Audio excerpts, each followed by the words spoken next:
Welcome to the ACEVEDO video store. Today we're going to review Giant Monster Varan from 1958, directed by Ishiro Honda for its 65th anniversary. The story is about a group of researchers who go to this tribal area in Japan. The tribe tells them that there's a giant monster in the lake. They don't believe it, so they go to the lake anyway. And of course, they see Varan coming out of the lake and all that. So now the military has to stop it until Varan escapes and now is on the loose. So the military now has to figure out, okay, now how do we stop this giant monster here? So that's the basic plot of the film without giving out any major spoilers and all that. It's pretty good actually. I really enjoyed it. It's a little cliche, I would say. I know it's like this common trope between all these giant monster movies and all that, where a group goes to an area.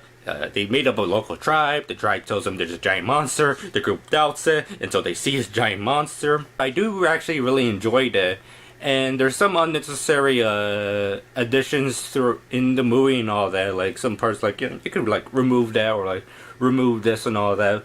Like the narration that is present within the opening and ending of the movie. The kaiju special effects are also really well done. There's obvious stock footage used throughout the movie and all that, mainly from Godzilla. I think there's like...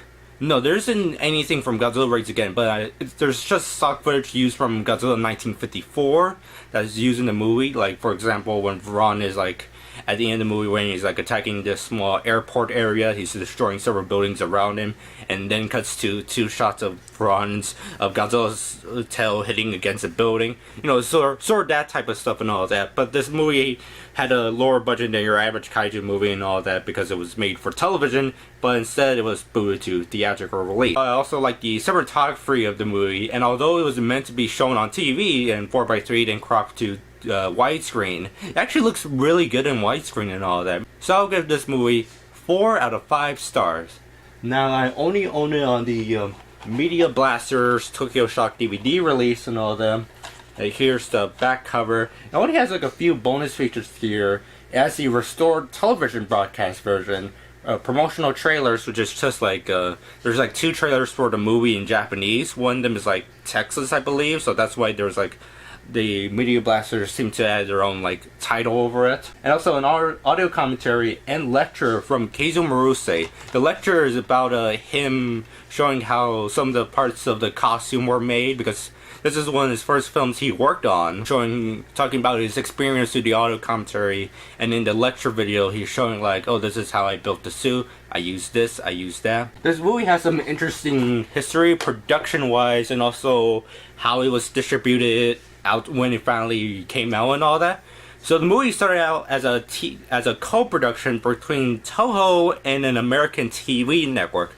Now there's a little confusion with just me, by the way. I think someone could help me in the comment section, but apparently the American TV network could have been ABBT Pictures, which was the same company that bought up the rights to Godzilla Raids Again and tried making it into the Volcano Monsters. But unfortunately, they went out of business before they could do that. That version was never made, but we end up getting Gigantus the Fire Monster because of that. The confusion is if it was ABPT Pictures, because Steve Rifle mentioned it in his Ishiro Honda biography book, but he says it could have been them. Not really confirming it. It was like, it's maybe them. But then in the David Khaled book about a history of Godzilla, the second edition, but he says like, oh, it was ABPT Pictures. So there's some confusion with me, like Steve Rifle is saying like maybe Khaled is saying yes. So for now I'm just going to call it the American TV network. So Toho started filming the movie, but then at some point during filming, because it began filming in 1958 of the summer, the American TV network backed out of the project, so Toho was left doing the movie on their own. And Toho decided, instead of like ending the project, they decided to keep going with it, but release it for a theatrical presentation. So Toho was filming a black and white movie and all that. Varan started like, okay, we'll just crop it to widescreen and all that.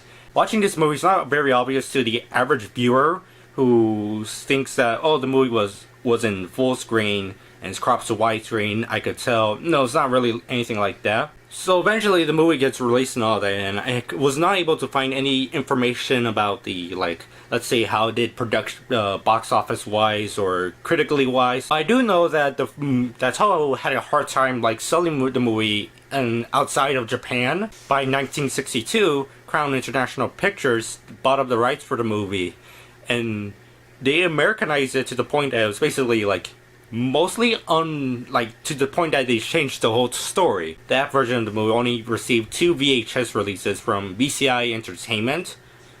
So overall, it's a pretty good movie. I suggest you getting this DVD release because it's like the only region 1 release you could get.